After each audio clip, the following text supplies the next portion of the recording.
Can you lose weight on a calorie deficit diet without exercising? That's what I wanted to find out. And in week one of my 100-pound weight loss journey, we're on our way. So I'm Mike. I'm 62 years old. I started at 300.6 pounds. I tracked my food for the last 7 days, cut calories, ate normal food, did basically no real exercise, and then I stepped on the scale. And I'll just say this, the result was unexpected. But before I show you the number, I want to walk through what actually happened this week, what I ate, what surprised me, how hungry was I, what I learned from tracking calories, and whether simply paying attention was enough to move the scale because it was not a perfect diet week. I did not eat like a bodybuilder, or I didn't meal prep for 7 days or grilled chicken and broccoli. I did not go to the gym. I didn't start some crazy exercise program. So this was just a regular guy at 62 years old, starting around 300 pounds, finally deciding to pay attention. And apparently, paying attention actually matters. Remember, this was with calorie tracking, no real exercise, and a very imperfect diet. So if you're over 50, overweight, out of shape, or tired of starting over, subscribe and follow along because I'm not doing this from the finish line. I haven't already lost all the weight. I'm doing this from the starting line, and I'm more determined than ever to succeed. All right, week one is officially done. It went better than I expected, honestly. So this is my first official weekly weigh-in video for Mike Gets Healthy. The plan is to do this every week and give you guys an update. Then at the end of the month, do a full results before moving on to the next stage or the next diet type. So let's be honest, when you're starting at around 300 pounds, the scale is only part of the story. I can say I want to feel better. I want more energy. I want better health.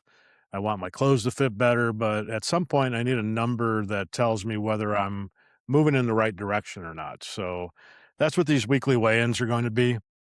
Not a victory lap every week, I'm sure. Not a disaster report every week, hopefully. Just an honest check in. What did I weigh? What did I eat? Was I hungry? Did I exercise?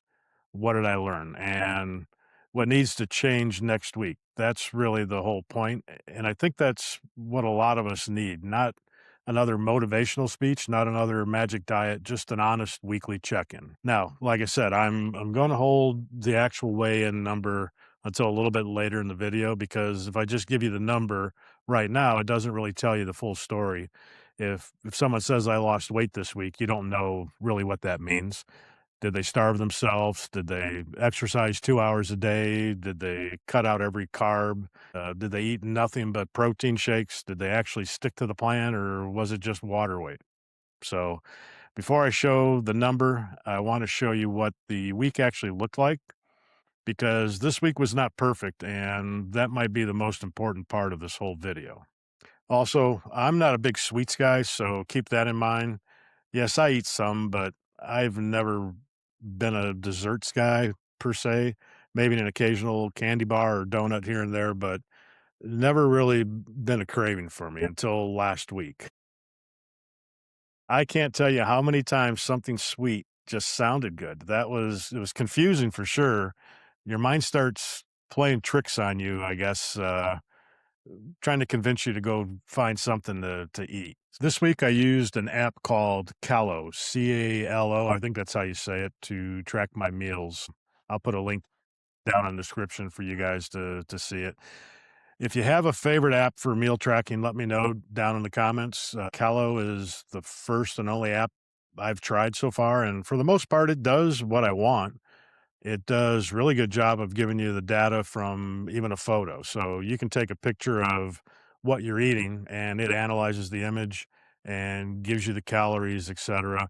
You can even scan the barcode on an item to add it, and it's been flawless in that area. I'm still learning it, but I like it so far. I'm not saying I'm using it perfectly. I'm sure some of the entries may not be exact, but here's what it did for me. It made me stop guessing, and that may have been the biggest difference this week. Before tracking, it's really easy to say things like, "Oh, I didn't eat that much today. Couldn't have had that many calories," or "I only had a sandwich, just a few crackers." You really don't know until you start tracking it, and the app did a pretty good job at that. When you start logging it and it really shows up sometimes it's better than you thought, sometimes it's worse than you thought, but either way, now you're dealing with facts instead of just guessing at how many calories you're taking in each day. According to the Calo report, I averaged about 1,398 calories per day during the tracking period. That surprised me a little. Honestly, I knew I was eating less, but seeing the number made it more real, and that may explain why the scale moved. Spoiler alert. Now, I'm not going to pretend I had some perfect balanced nutritional plan this week. I didn't. That was not a clean eating week by any means. This was a start paying attention kind of week. And for week 1, that was enough. So here's a few. Let me add a few snapshots from a PDF that you can download right from the Calo app. First one here is the daily average calorie bar chart, broken down by protein, carbs, and fat. Then the weekly summary, you can see I started using the app before I actually started the diet, just kind of testing it out. Interesting to see, though, how much higher everything was through the previous week with no real tracking. Now, here on this one, you can see a nutritional log breakdown by the day. It also tracks your weight, and I'll show you that one in just a bit. Let's talk about the food because this is where it gets real. I did not go into the first week with any restrictions as to what I would eat, only that I would eat less and track calories. Okay. So, how many calories is the right amount? Well, I just went online and I Googled the question: how do you know how many calories you should consume in a day? And that brought up a whole bunch of various links. I clicked on one, entered my age, I think weight, height, and it gave me a number. And I knew from there I wanted to create a deficit. So I then asked the question, what should my target daily calorie intake be to create a deficit and lose weight? Again, I got a number. I did this a few times to test the validity of different sites and such. And I settled it on no more than 2,139 calories, kind of became the average for me. People hear weight loss, they usually imagine salad, chicken breasts, steamed vegetables, and gallons of water. That was not my week, I promise you that. Looking back at the food log, I had things like meatloaf. Actually, I made a French onion meatloaf. Oh, God, it's good. I had salami sandwiches. I had a brisket sandwich, clam chowder, saltine crackers, eggs, tuna casserole, some cottage cheese. I made jambalaya, had turkey sandwich, and on the weekend, even a few hard seltzers. So obviously not a perfect diet. So not perfect. And honestly, I kind of like that because I didn't want this channel to turn into me pretending to be somebody I'm not. I'm not suddenly a fitness influencer. I'm not suddenly a nutritional expert. I'm a guy who likes normal food and trying to lose weight without making the whole thing miserable. That's the balance I'm trying to figure out. Can I eat normal food, but eat less of it? Can I track what I'm doing without getting obsessed? Can I still have meals I enjoy and move the scale in the right direction? That's what I tested this week. And so far, the answer seems to be yes. But there are definitely some things that stood out. There's some sneaky calories out there. And this week, I think it has to be crackers. There was one entry in the report for saltine crackers that came in at 140 calories. Doesn't sound like a lot by itself, but it was. It's crackers. I mean, come on. This is a lot for dang crackers. Now, I know I knew they were gonna be high in carbs, I just didn't expect the calories, and the thing about crackers is they don't feel like a meal, but man, they had the calories of the entire can of soup that I was eating. I don't know, I don't get it. Full disclosure here, though, I love crackers and soup, and I don't mean those little 2-packs you get at the restaurant, I mean, reach in the sleeve, pull out a stack, crumble them up, put them in the soup kinda guy, so that's gonna definitely have to change. But still, I don't I was so shocked at how many calories were actually in that. How can they have that many? But I don't know. But Calorie wise, I mean, that can happen real fast. So my sneaky calorie of the week this week was definitely crackers. Now I want to, what's yours? What's the food that gets you guys? Is it chips, crackers, cheese, peanut butter, ice cream? Something you think is maybe no big deal, but when you actually track it, it adds up fast. Drop it in the comments. I'm curious to see what you guys have. And it may even give me an idea for future video. So let's see. Let's talk about the harder part of this hunger. Because, yeah, I was hungry at times. I don't want to act like this was effortless. Anytime you go from eating whatever you want to cutting calories, your body's going to notice. But what I noticed this week was interesting. Sometimes I was actually hungry. Other times, I don't think I was hungry at all. I think it was just used to eating. You know, there's real hunger and then there's habit hunger, I guess. For me, habit hunger is probably the biggest problem. It's sitting around at night and wanting something. It's walking through the kitchen and checking the refrigerator, even though you know everything that's in the darn thing. But you know, when I sit down, if I'm watching TV and your mind starts telling you, "Hey, this is the time we usually eat something," you know, but I don't know. It's different. The hunger wasn't the same. You can tell in a way that your mind was playing tricks on you to some degree. But anyway, that was probably one of the biggest things I noticed this week. I had to stop and ask myself, am I actually hungry? And of course your brain is saying, yes, feed me. Or do I just want to eat because? I mean, this is when we normally eat, Mike. Come on, feed me something. But I don't know. Everything I did, I didn't win every battle, but I won enough of them. That's probably the best way to describe week one.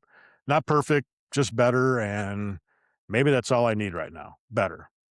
So let me ask you this: have you tried to lose weight before? What is the hardest part for you? Is it the hunger? Is it nighttime snacking? Is it eating out at restaurants over the weekend? Tracking food? If it's getting started with exercise, for me, I think nighttime and boredom eating is going to be the big challenge. I already know that, but I'd like to hear from you guys because I think a lot of us are dealing with this same stuff. Now, I have to talk about exercise, and that's going to be a very short report here because I really didn't do any. I did not get to the gym. I did not start walking every day like I wanted to. No weightlifting. I did not do any cardio, nothing impressive. So the app did show some calories burned from steps, but I'm not sure where that even came from, to be honest, because I didn't have my phone on me. I didn't have my Apple Watch on me. So I'm not sure how it was picking up that I was burning calories. But anyway. So if you're wondering whether I lost weight this week because I started working out hard, the answer is no, I didn't. This is encouraging in one way because it shows that getting control of calories can make a difference. But it's also a wake up call because I know I need to move more. Exercise is coming, but I'm not going to lie and say I did it this week. I didn't. So, Mike, what did the weigh in say? Okay. So here's where we're at before I show you the number. I tracked food for the week. I averaged about 1,325 calories a day. I ate normal foods.